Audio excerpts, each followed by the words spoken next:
Bonjour et bienvenue. Voici la lecture d'un texte écrit le 3 novembre 2022 et qui se nomme Vous avez dit spiritualité? C'est dans l'urgence des étapes intérieures à franchir et qui assomment d'évidence nos résistances étanches à la conscience que s'effrite la mauvaise foi, le déni, sans doute la paresse aussi, à coup sûr la peur, elle qui sourd comme une eau usée des décombres de citadelles bardées de défenses.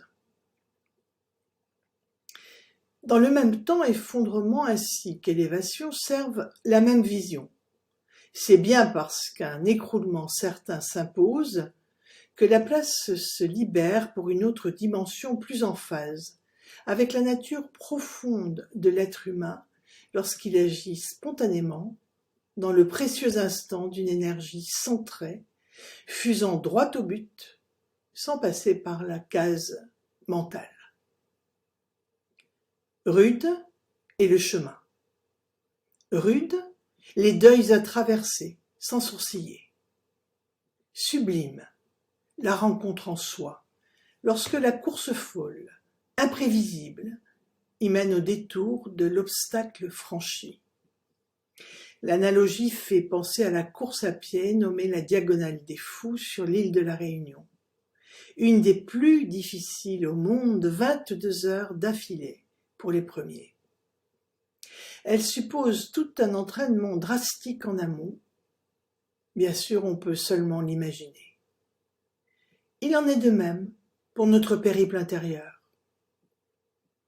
Les postures, quelles qu'elles soient, sont impostures et finiront par démontrer à l'intéressé que la démarche mentale n'en est pas une, puisque dans une rigidité toute formatée, elle programme le parcours, parfois balisé d'interdits radicaux, venus tout droit du carcan intolérant d'un juge intérieur, se frottant les mains devant ces tentatives de lucidité qui n'en sont pas, et lui laisse ainsi toute latitude pour renforcer son emprise.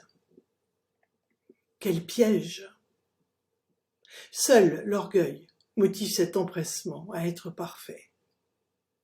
Ce voyage au long cours, et c'en est un à coup sûr, a pris, prendra le temps nécessaire à la traversée de la forme pour une clarification cellulaire et la naissance d'un autre en soi, à qui nous pourrons offrir un véhicule digne de lui.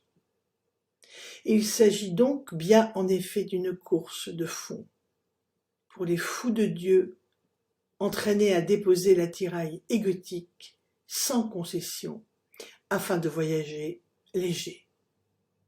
Le chemin vers le cœur est sublime, mais abrupt aussi. Cet Himalaya à gravir et le prix à payer pour atteindre les sommets du service. Il suppose de connaître ses limites avec humilité, mais aussi en paix pour accueillir le dépouillement comme un cadeau et non une punition. Oui, le dépouillement. La vêture essentielle de l'âme, qu'est l'amour, est l'unique viatique requis pour cette épopée par-delà le temps et l'espace. Empli d'amour, rien ne fait défaut. À la toute fin, c'est l'amour le sésame.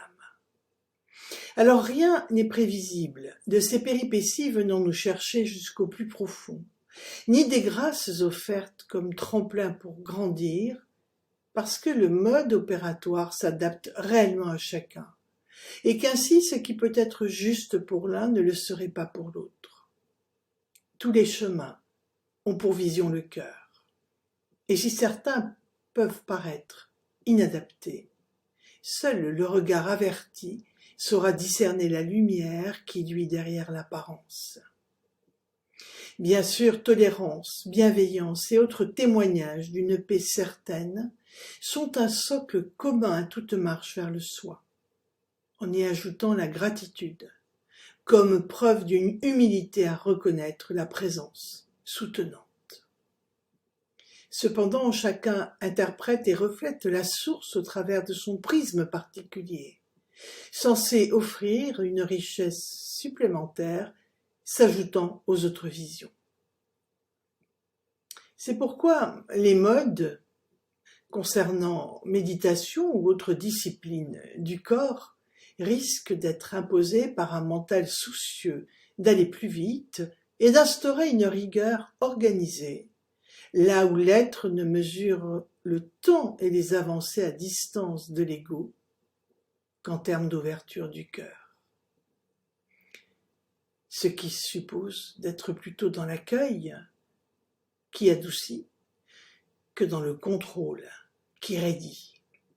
Et c'est lorsque la nuque s'incline en signe de dévotion active et non soumise, que l'on s'offre comme terreau d'ensemencement à celui qui vient, pourvu que l'on soit comme un enfant, vide de suppositions, empli de fraîcheur, joyeuse et spontanée.